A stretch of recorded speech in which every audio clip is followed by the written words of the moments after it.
ভোরবেলার এই ফজরের এই সকালবেলার যে গুরুত্ব, এইটা নিয়ে চমৎকার একটা বই আছে, আপনারা হয়তো নাম শুনেছেন, দ্য মিরাকেল মর্নিং।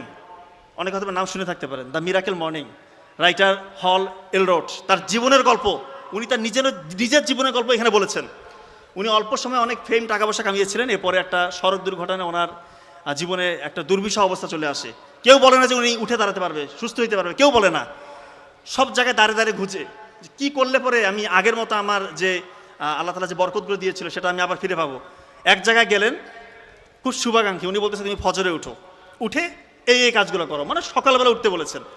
তা উনি বলেছেন ওনার নিজের জীবনের গল্প থেকে নেওয়া 6টা কাজ করতে বলেছেন সকালে উঠে। এই 6টা কাজ যদি কেউ করে সে নিশ্চিত সফল। এবং উনি পরে দেখিয়েছেন ওই স্টেজ থেকে ওনার যে হারানো গৌরব উনি ওটা খুঁজে পেয়েছিলেন। ওই 6টা কাজ কি? উনি 6টা কাজকে সংক্ষেপে বলেছিলেন সেভার্স ল, SAVERS, সেভার্স। এসতে হচ্ছে সকালে উঠে বলতেছেন, এসতে সাইলেন্স, নীরব থাকতে হবে, একটু ধ্যান করতে হবে। তা আমরা যেহেতু আমরা মুসলিম, আমরা ধ্যানটা কীভাবে করবো? রাসূলুল্লাহ সাল্লাল্লাহু আলাইহি ওয়াসাল্লাম আমাদেরকে শিখিয়ে দিয়েছেন। ফজরের নামাজের পর আপনি একটু বসে 33 বার সুবহানাল্লাহ, 33 বার আলহামদুলিল্লাহ, 34 বার আল্লাহু আকবার পড়েন।